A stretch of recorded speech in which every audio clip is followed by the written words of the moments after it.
Siap. Baik, berdirinya kami di sini untuk mempresentasikan hasil karya kami yang berjudul menganalisis karakteristik, model, dan pendekatan evaluasi pembelajaran.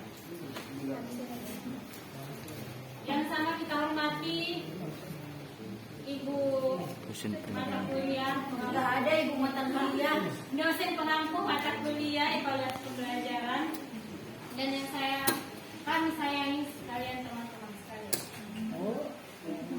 Baik, tidak perlu panjang lebar lagi. Di sini saya sebagai moderator beserta pemateri pertama dan Rehan sebagai pemateri kedua, Maulidinya sebagai pemateri ketiga, dan Ferida sekali sebagai pemateri keempat dan pembahasan kesimpulan yaitu Muhammad Idris. Baik, langsung saja ke materi pertama yaitu karakteristik instrumen evaluasi pembelajaran.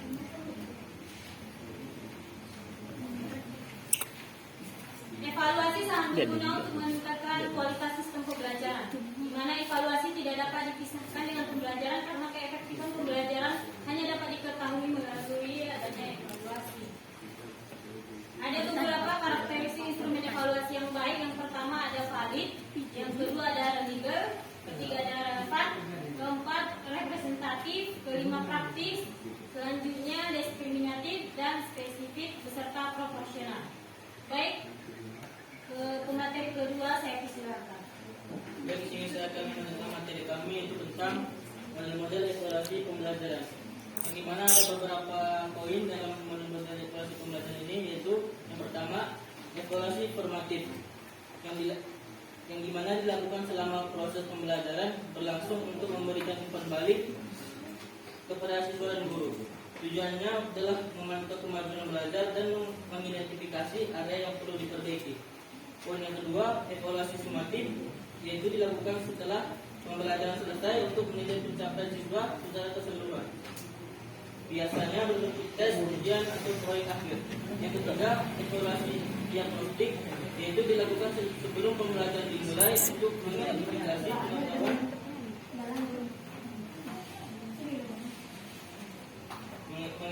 pengetahuan keterampilan dan kesulitan siswa. Hal ini membantu guru dalam merancang pengajaran yang sesuai. Poin yang keempat adalah evaluasi portofolio, melibatkan pengumpulan dan penilaian karya siswa dalam bentuk portofolio seperti tugas, proyek, catatan, dan tekstil. 5. Evaluasi peer-to-peer melibatkan siswa dalam menilai kinerja dan proyek sesama mereka. Model ini dapat mengembangkan kemampuan penilaian sejawat serta meningkatkan pemahaman siswa tentang kriteria evaluasi. Yang keenam, evaluasi berbasis kinerja, yaitu mengukur keterampilan praktis siswa melalui tugas atau simulasi yang meniru situasi dunia nyata. Dan poin terakhir yang ketujuh yaitu evaluasi otonom, berupa mendorong siswa untuk melakukan evaluasi sendiri terhadap pemahaman mereka. Baik, terima kasih kepada pemateri kedua. Lanjut ke pemateri ketiga saya silakan. Baik, saya akan melanjutkan dari pemateri kedua yaitu C, pendekatan evaluasi pembelajaran. Pendekatan pembelajaran berasal dari bahasa Inggris yaitu approach yang memiliki arti pendekatan. Di dalam dunia pengajaran, approach atau pendekatan dapat diartikan sebagai cara memulai pembelajaran. Pendekatan pembelajaran dapat diartikan sebagai titik tolak atau sudut pandang kita terhadap proses pembelajaran yang merujuk pada pandangan tentang terjadinya suatu proses yang sifatnya masih sangat umum. Di dalamnya mewadahi, menginspirasi, menguatkan, dan melestari metode pembelajaran dengan cakupan tertentu. Adapun macam-macam pendekatan pembelajaran yaitu 1. Pendekatan tradisional, 2. Pendekatan sistem. Saya kembalikan ke moderator. Baik, terima kasih kepada pemateri ketiga. Lanjut ke pemateri keempat. Baik, di sini saya akan melanjutkan materi kami yaitu batasan dan keputusan masalah model pembelajaran. Model pembelajaran adalah kerangka atau pendekatan yang digunakan untuk mengajar dan memfasilitasi proses belajar siswa. Model-model pembelajaran ini memiliki batasan tertentu yang mempengaruhi bagaimana siswa belajar dan bagaimana materi diajarkan. Dan terus berkembang sesuai dengan perubahan dan masyarakat, teknologi dan kebiasaan siswa. Dengan terus mengidentifikasi batasan dan rumusan masalah. kita dapat menciptakan model pembelajaran yang lebih inklusif, interaktif, dan relevan bagi siswa masa kini dan masa depan. Yakin berdasarkan model. Baik, terima kasih kepada keempat. Lanjut ke sesi kedua, yaitu sesi pertanyaan kepada audiens yang ingin bertanya. Cukup 3 pertanyaan. Oke, berdiri ya. Nama saya Selina. Saya bertanya yang mana mendekati batas belajar kan? Kelompok berapa, Nak? Kelompok ini. Namanya siapa? Selina Sono.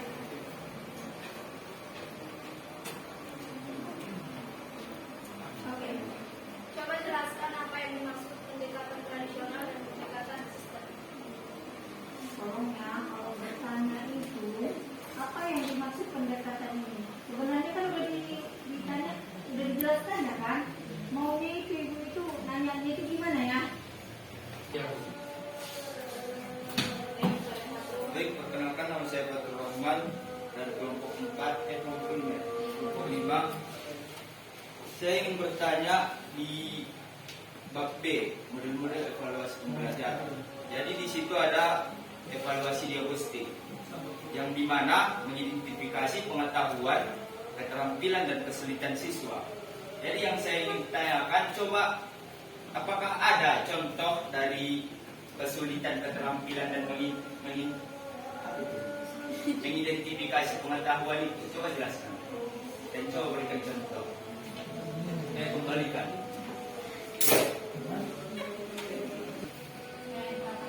Baik, sini saya akan mencoba pertanyaan dari saudara Fatur, yang dimana pertanyaan adalah, coba jelaskan pengertian dan contoh dari evaluasi diagnostik. Tapi di poin-poinnya itu di poin kesulitan. Di poin dia.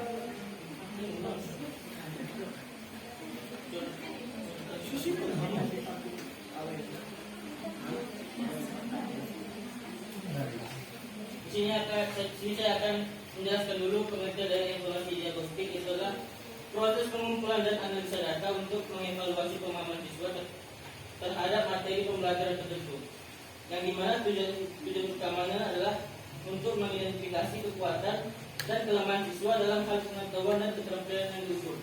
Contoh evaluasi diagnostik dapat berupa tes awal atau pertanyaan yang dirancang untuk mengukur pengetahuan awal siswa sebelum memulai unit pembelajaran tertentu. Misalnya dalam pelajaran matematika, seorang guru dapat memberikan tes diagnostis untuk mengidentifikasi pemahaman siswa tentang proses dasar seperti operasi hitung dan pemecahan masalah. Saya kembalikan ke moderator. Baik, Pak. Itu kesulitan. Ini ada keterampilan.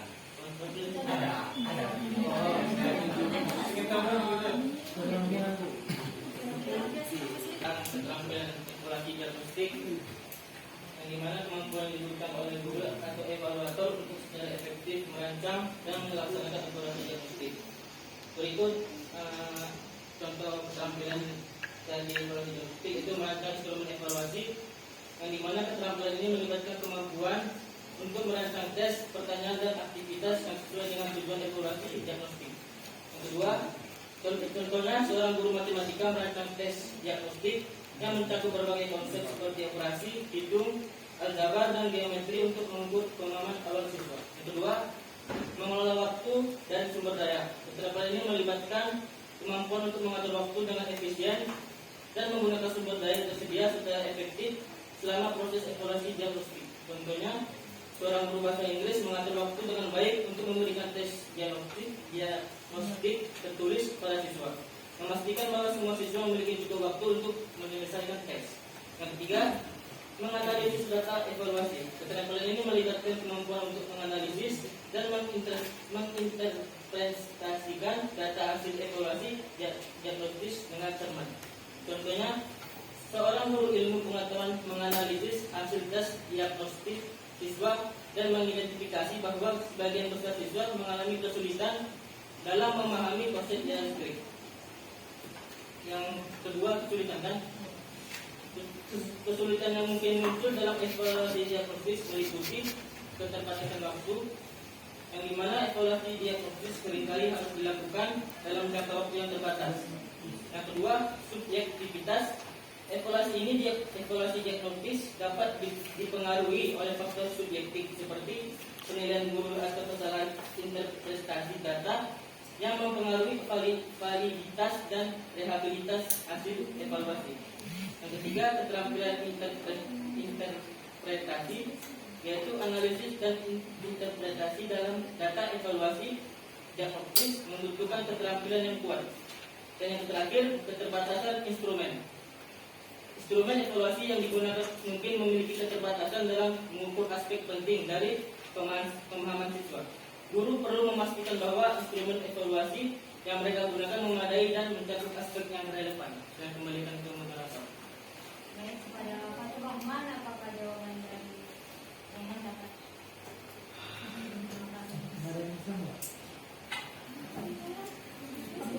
Sekian hasil dari kelompok kami bertanya kepada audiens. Yang pertama itu bagaimana hubungan antara model pembelajaran konstruktif, metodologis, dan kognitif dalam konteks pendidikan. Jangan lagi loh dari itu. Itu apakah bisa hasil evaluasi digunakan oleh lembaga pendidikan sebagai acuan pengukuran dan penilaian dalam sistem pendidikan? Apakah bisa hasil evaluasi digunakan oleh lembaga pendidikan sebagai acuan pengukuran dan penilaian dalam sistem pendidikan? Kami Luciana Sedera dari kelompok 6 ini mencoba menjawab pertanyaan dari kelompok 2. Apakah bisa hasil evaluasi digunakan oleh lembaga pendidikan sebagai acuan pengukuran dan penilaian dalam sistem pendidikan? Menurut saya bisa, karena pada kenyataannya hasil Oke, menurut Anda bisa? ya silakan letak handphonenya. Karena pada dasarnya hasil dari laporan evaluasi guru itu untuk sebagai instrumen atau bahan oleh lembaga pendidikan untuk mengembangkan hasil dari pendidikan mau gimana kedua lebih sempurna lagi kok ya. Sebagai instrumen aja atau bahan Sebagai instrumen atau bahan aja. Gitu. Oke, yang lain.